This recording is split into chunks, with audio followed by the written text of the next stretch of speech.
Can we talk about Jennifer Pound for a bit? Jennifer Pound, my memory is she's one of the first women to stand up for other members. That's my memory of her. When she came out and said she has PTSD, it was brave. The women brought notice to everybody of what was going on in the RCMP. And I'm not saying that. I'm just saying it's nice. They need to be recognized for what they did. Because I don't care what anybody says. It was brave. You want to go out? You want to come out in public and tell people that you got PTSD? She is one of the persons responsible for changes in the RCMP. Have there been changes? Well, we'll get to that. But I'm just thankful for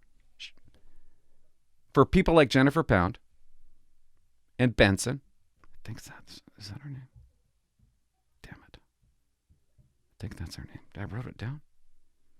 I don't know. Might be Benson. But Shirley Pound, or Jennifer Pound, what a name though, eh? J Pound? Oh, I'm sorry, but wow, what a name. Kind of cool. J Pound, she retired the other day. I'm like, holy shit, I thought you already retired. Like she was sticking it out. And she went to CTV. I mean, and she did a little, I don't know, CTV. I don't know. CTV, Global, CBC. I guess she wanted to be a voice. She wanted her voice to... She used CTV to get her voice out, I'm sure. I got a problem with CTV, guys. I got a problem with all those Vancouver news outfits. But they interviewed her, and I just want to play a little bit of it. Policing is a part of somebody's soul. Policing is a part of somebody's soul. Don't start laughing. That's true. And only police officers know that. And it's impossible to explain. Because you look like an idiot if you try to explain it. But it really is part of your soul. It's part of... There's different human beings in this world. I'm sure. And when you do policing, and you're in policing, your soul changes into something that, I don't know, policing makes a part of you. Like I didn't ever feel that way when I worked at Safeway as a cashier, or when I cooked fish and chips at Friar John's, or when I worked at Coombs Country, whatever it was, and Flip Burgers. It wasn't part of my soul, but policing was. In every sense of the word, he was a true victim. Okay, so Jennifer Pound, holy shit. Okay. She really delved in to stories, bad stories that happen to people.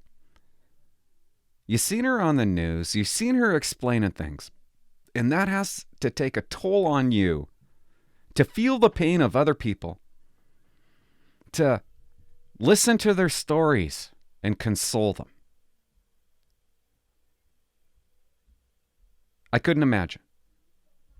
And you can see it in her face, right? He was in the wrong place at the wrong time. And he has a few messages that he wants to get across. I mean, you can see how genuine this girl is. She feels for the victim, and oh God, you can't do that. But you can't help it. You start doing that, you start putting your feet in their shoes. That's going to take a toll on you. I remember stories in the RCMP I can't get out of my head. Just a story can screw up a police officer. And think about how many stories that she has gone through in her career. Like we're talking, I don't know, she's around 23, 25 years, staff sergeant. She's been through it. Camera, I can be stoic, and I can be whoever I need to be. I want to rewind that. I can be stoic. A few messages that he wants to get across. On camera, I can be stoic, and I can be whoever I need to be to get that message across. But at the end of the day, I'm walking in my own door to go home, and my family's not getting the best of me. Yeah, what are they getting of her, right? Could you imagine? She doesn't have time to spend time with her family. She's got to deal with what she just went through the day. So I don't know her. I don't know her story. I mean, I once left a comment on her blog. She's got a blog going on, and she writes some actually pretty good articles. But I could imagine her going home, probably drinking some beers, being a little angry, not wanting time with her family. I don't want time with my family. I need time alone to figure my shit out. And what do, right? Well, she chose her family in the end. I don't know. I just kind of get it. I'm not making sense. Was just slipping more into an abyss of illness and not being able to get out of bed and hitting just a really, really deep, dark depression. Deep, dark depression. Absolutely. Guaranteed this girl went through a deep, dark depression. What do? You go to work, you hate it because you can't take it anymore. You go home, you hate it. Work's not good. Family life's not good. She chose her family life. She chose to get better. She chose to take some time off. And if you guys are that way, you take time off. You don't go to work tomorrow. You don't have to. You don't have to go to work tomorrow. Did you know that? I wasn't offered anything. Like I was floundering on my own. The very first. She wasn't offered anything when she went off. Can you imagine that? Anything. Like I was floundering on my own. The very first call that I received from the RCMP was from the graduated return to work people to say, when are you going to get back to work? Yeah. When are you getting back to work? You know why they do that? Because they can't stand that you're off collecting a paycheck. When you getting back to work? They don't understand. And that really is the problem. They don't understand. They don't see it. It shouldn't be her fault. It should be their fault for not understanding. 6 weeks usually to fix a broken bone. Years to fix a broken mind. And they're asking her, when you coming back to work? Why don't you ask me in 2 years?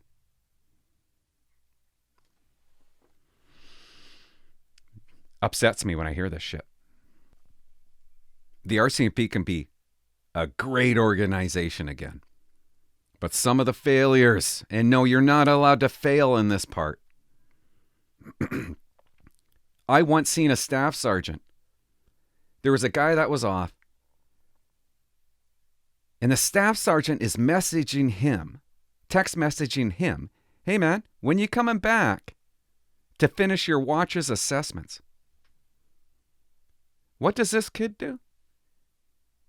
While he's off, he goes back in the office to finish the fucking assessments. Staff Sergeant clueless. Just a dumb dick, and you know who you are. I've seen inspectors. I've seen it.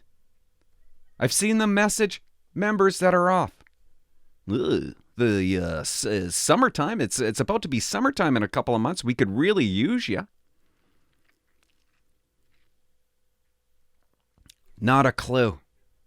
Not a clue. All they think is, hey, we got a missing body that we got to fill, and if we can't fill it, then I need to put pressure on health services to get rid of you. I've seen it. It's a fact. It's gross. But when you go off like she did, the pressure to get back, like, could you imagine getting that call? When are you coming back to work? We need you back at work. The pressure of making it worse. With real fragile minds, what is somebody going to do with that pressure? Probably not a good thing.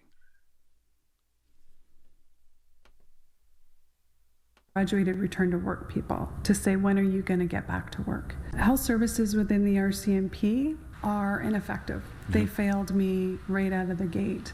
Who don't they fail? What are they even there for? Well, they're there to get you back to work at any cost. They don't give a rat's ass what's wrong. They don't care. They don't care about your mind. They don't care about your life.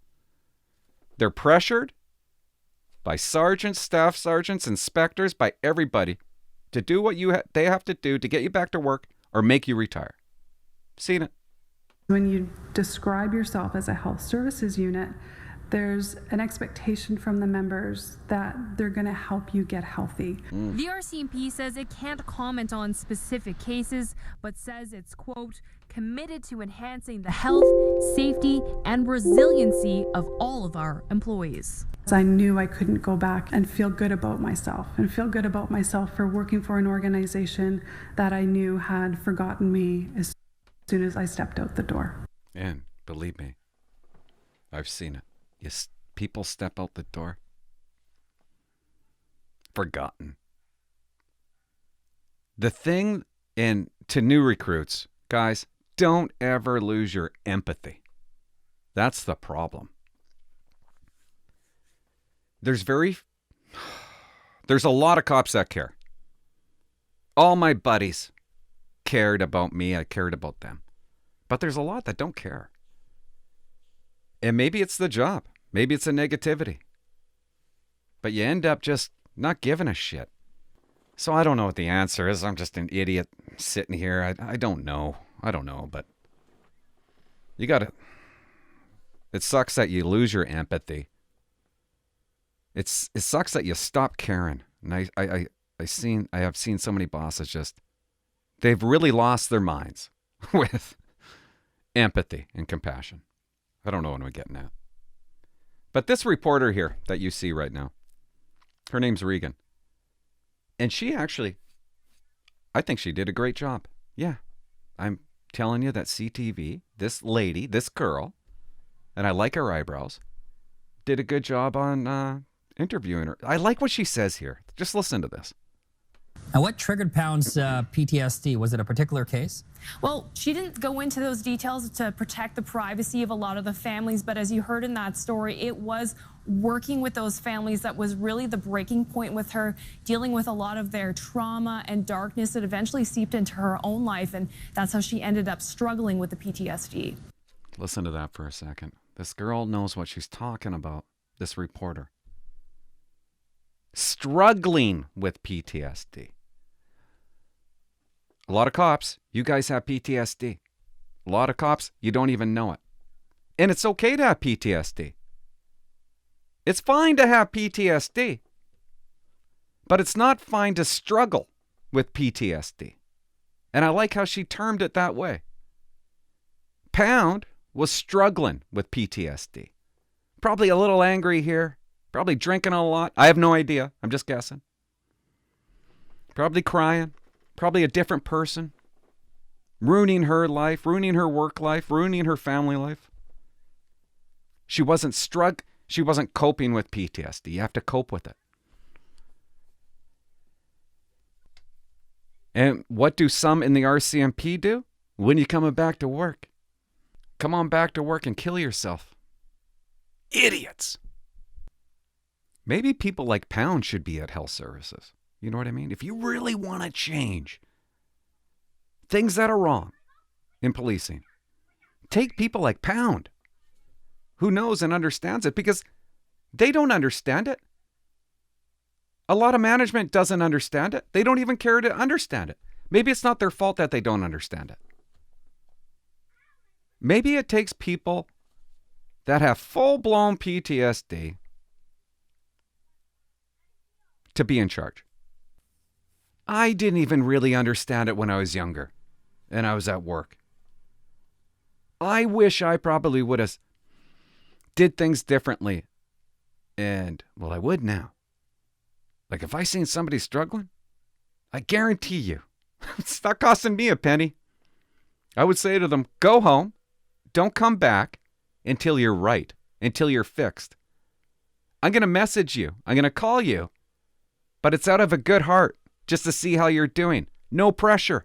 I don't want you coming back. Take as much time as you want. And I'm impressed that Pound stuck it out. I assume that she's been off for years. I don't know. Maybe she went back, tried. I don't know.